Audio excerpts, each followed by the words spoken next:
Tapi saya ingin ke sini sebenarnya. Bayangkan Bapak Ibu ini satu tahapan proses mungkin secara apa namanya tahapan yang lebih clear gitu ya. Apa sih peran PPK? Dan bagaimana kalau kemudian peran itu dijalankan oleh satu orang pengguna anggaran? Bahwa pengguna anggaran dibantu oleh stafnya, iya, tapi tanggung jawab dan tanggung gugatnya ada di pengguna anggaran yang melekat sebagai PPK, yang secara official, yang secara apa namanya kewenangan atribusi pengguna anggaran adalah otomatis sebagai PPK karena dia yang tanda tangan kontrak dan dia yang bayar otomatis. Mulai dari perencanaan ya, terus ke PPK. Persiapan pengadaan PPK gitu ya. Eh, apa namanya? Mulai menetapkan HPS, jenis kontrak mau digunakan apa, terminnya berapa kali, ngasih uang muka apa enggak, ya kan? Ini di PPK. Spesifikasinya nanti mengarah kepada merek tertentu atau enggak di sini. Dan bayangkan sekali lagi dengan tugas yang sangat besar, seorang PA merangkap sebagai PPK harus menetapkan semua itu. Ya kalau paketnya cuma 1 sampai 5 masih di bawah 10 masih oke lah. Kalau paketnya di atas 100 menurut saya tidak manageable. Oke, masuk ke PP Pokja, masuk nanti PPK, review hasil pemilihan. Apakah hasil pemilihan yang dilakukan oleh Pokja itu 100% benar? Belum tentu. Kan juga Pokja juga bukan malaikat juga.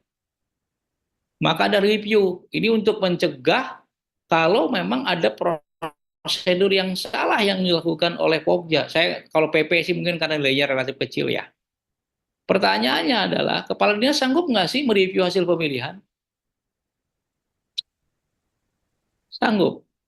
Ya kecuali kalau Pokjanya mantan PPK atau mantan Pokja mungkin ya masih oke lah. Tapi kalau PA-nya itu bukan mantan yang berkecimpung di dunia pengadaan, suruh review.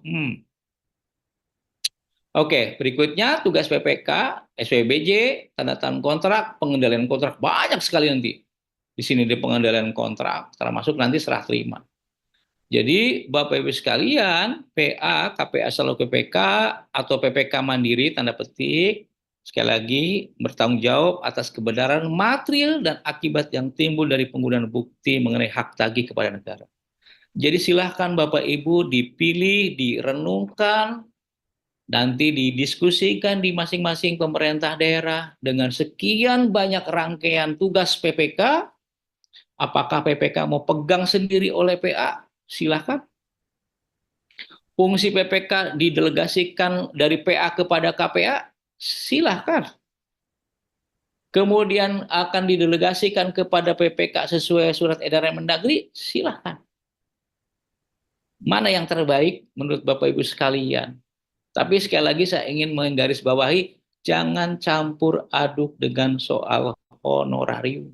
Ini bicara tentang pendelegasian wewenang dengan tugas yang berat dan resiko hukumnya sangat besar.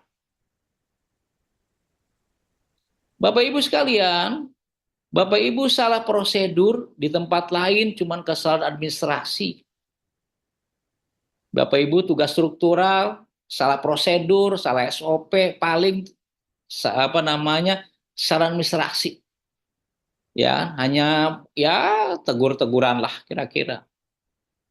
Tapi salah prosedur di pengadaan itu karena prosedur pengadaan diatur dalam Perpres, diatur dalam peraturan LKPP, sebuah produk hukum itu bisa disebut atau sering kali dijadikan alasan, sering kali dijadikan argumentasi salah prosedur Bapak Ibu adalah perbuatan melawan hukum. Karena level kita di Perpres dan Perlem, peraturan, bukan surat edaran. Dengan dasar itu, karena kemudian Bapak Ibu salah prosedur dianggap sebagai perbuatan melawan hukum, maka tidak salah, tidak bisa kita protes kepada APH kalau Bapak Ibu kemudian dipanggil. Silakan ditimbang-timbang.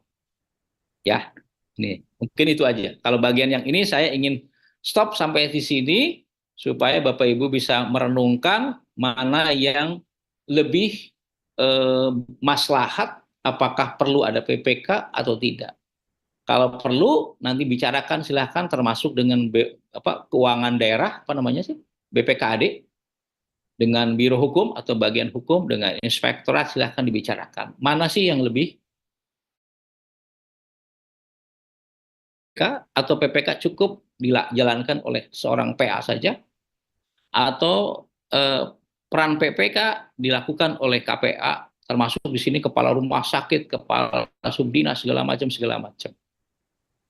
Itu mungkin bagian yang saya pertama nih untuk ngomong terkait dengan tinggal 20 menit lagi.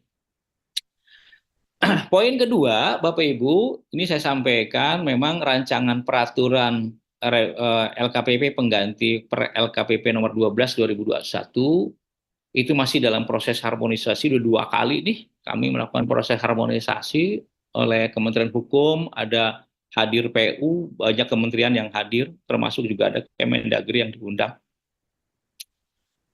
Mungkin saya tidak akan sampai ke sangat detail ya, Bapak Ibu, karena waktu kita juga cukup pendek nih. Jadi saya hanya ingin menyampaikan beberapa poin-poin saja. Pertama dari mulai metode pemilihan, purchasing, ada mini kompetisi. Sebenarnya mini kompetisi regulasinya bukan baru sih, tapi lebih kepada mini kompetisi ini ada peran pokja pemilihan. Ya di kami saat ini memang rancangan perlem katalog juga proses harmonisasi baru 1 kali. Sementara ini yang ada di konsep itu ya nilai di atas 200 juta, maka itu menjadi kewenangan Pokja. Kalau kewenangan PPK ada nggak yang di atas 200 juta? Ada yang memang misalkan hasil konsolidasi, yang fixed price, dan sebagainya. Nah, yang kedua tentu di moni kompetisi ini nanti untuk yang pekerjaan konstruksi kita akan wajibkan mini kompetisi gitu ya. Karena apa? Karena barangnya belum jadi. Sesuatu yang tidak bisa kita ukur di depan karena ini bukan beli barang gitu ya. Jadi tampilan di katalognya juga harusnya lebih sederhana gitu ya dibandingkan yang harus selama ini seperti versi 5 yang melakukan proses purchasing langsung kepada satu penyedia. Ini pun juga bagian dari upaya kami agar kasus-kasus pengadaan OTT gara-gara katalog konstruksi yang memang nunjuk langsung, kalau saya nyebutnya nunjuk ya, bukan penunjukan langsung, penunjuk ini harus kita cegah karena apa? Karena sekali lagi ini negatifnya lebih banyak dibandingkan manfaatnya.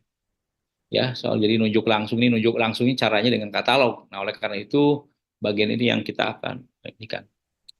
Kemudian nilai pengadaan langsung Bapak Ibu sekalian 400 juta, repeat order nanti kita akan lebih diskusikan, tender cepat. Ini ada beberapa ketentuan baru nanti metode pelaksanaan pekerjaan, personil dan seterusnya ini harus jelas termasuk juga mana pembayaran utamanya harus jelas.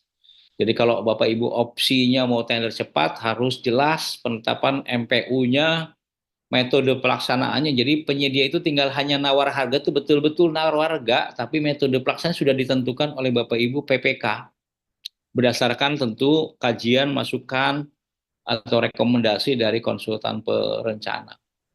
Terus kemudian tender ya, seleksi dan seterusnya. Oke,